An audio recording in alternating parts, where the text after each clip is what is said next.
Hello friends, Ratna's কিচেনে সকলকে welcome. আজকে বানাবো বেগুন সুন্দরী।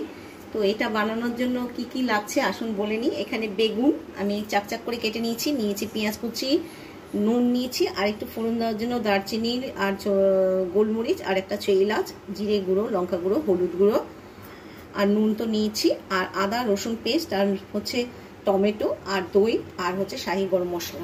এবার বেগুনের মধ্যে নুন আর হলুদ মাখিয়ে নেব, ভালো করে নুন আর হলুদ মাখিয়ে নেব। আমি সামান্য এখানে চিনি অ্যাড করব, কিন্তু এখন দেখাতে ভুলে গেছি, তো আমি পরে চিনি অ্যাড করে নেবো। তো ভালো করে এগুলো মাখিয়ে নিচ্ছি। একটা কড়াইতে সাদা তেল দিয়ে দিয়েছি, এবার বেগুনগুলোকে ফ্রাই করে নেব। বেগুনগুলোকে ছেড়ে দিয়েছি, এবার ফ্রাই করে নেবো। সবগুলোই ছেড়ে দিলাম,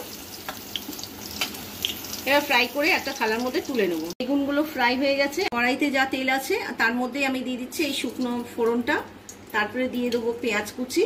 মোটামুটি ফ্রাই হয়ে গেছে। এবার আদা রসুন পেস্ট আর টমেটো একসঙ্গে দিয়ে দেবো। দিয়ে দিচ্ছি আন্দাজ মতো নুন, আর দিয়ে দেবো বাকি এই মশলাগুলো শুকনো মশলাগুলো দিয়ে দিয়েছি, জিরে গুঁড়ো, হলুদ গুঁড়ো আর নুন আন্দাজ মতন। এবার দিয়ে দিলাম টক দই, ফেটিয়ে রাখা টক দই। এটা দিয়ে ভালো করে কষিয়ে নেবো মশলার সঙ্গে। এবার দিয়ে দিচ্ছি সামান্য একটুখানি চিনি, দিয়ে ভালো করে নাড়াচাড়া করে মশলাটাকে কষিয়ে নেবো। মশলাটা দইয়ের সঙ্গে কষানো হয়ে গেছে। এবার দিয়ে দিচ্ছি শাহি গরম মশলা, সামান্য দেবো, যেহেতু ফোড়নের সঙ্গে গরম মশলা ফোড়ন দেওয়া হয়েছিল। তো এবার নাড়াচাড়া করে সামান্য একটুখানি জল দিয়ে দেবো। সামান্য একটু জল দিয়ে দিচ্ছি,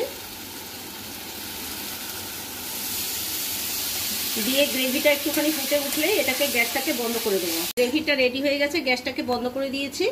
এবার এই গ্রেভিগুলো নিয়ে বেগুনের উপরে বেগুনের উপরে দিয়ে দেবো।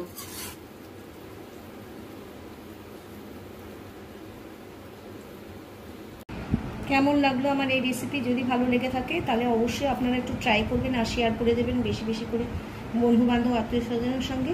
আমার পাশে থাকবেন, অলওয়েজ আপনাদের পাশে থাকা আমার খুবই প্রয়োজন। আর যারা সাবস্ক্রাইব করছেন না, প্লিজ সাবস্ক্রাইব করবেন। ভালো থাকবেন, সুস্থ থাকবেন, বাই।